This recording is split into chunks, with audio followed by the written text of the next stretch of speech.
လေ့ကျင့်ခန်း1 နင်းဒီတစ်ပတ်ရုံးပိတ်ရအားလားဘာလို့ဆရာရှိလဲ ထွေထွေထူးထူးမရှိပါဘူးအမေကိုပဲစေကန်းလိုက်ပို့ရမှာ တခြားကိုသွားဆရာရှိလား တခြားသွားစရာမရှိဘူးဘာရှိလို့လဲ နေအားတယ်ဆိုရင်ငါတို့ညစာအတူတူသွားစားရအောင် စားမယ်လေ နင်းဒီတစ်ပတ်ရုံးပိတ်ရအားလားဘာလို့ဆရာရှိလဲ ထွေထွေထူးထူးမရှိပါဘူးအမေကိုပဲစေကန်းလိုက်ပို့ရမှာ တခြားကိုသွားဆရာရှိလား တခြားသွားစရာမရှိဘူးဘာရှိလို့လဲ နေအားတယ်ဆိုရင်ငါတို့ညစာအတူတူသွားစားရအောင်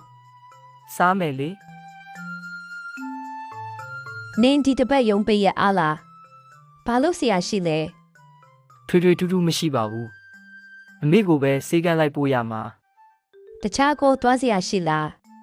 တခြားသွားစရာမရှိဘူးဘာရှိလို့လဲ နေအားတယ်ဆိုရင်ငါတို့ညစာအတူတူသွားစားရအောင်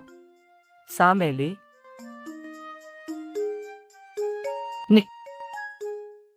မင်းအိမ်မှာဘာစားစရာရှိလဲ ကွေကာနဲ့ပေါင်မှုရှိတယ် တခြားစားစရာမရှိဘူးလား မရှိဘူး မင်းအိမ်မှာဘာစားစရာရှိလဲ ကွေကာနဲ့ပေါင်မှုရှိတယ်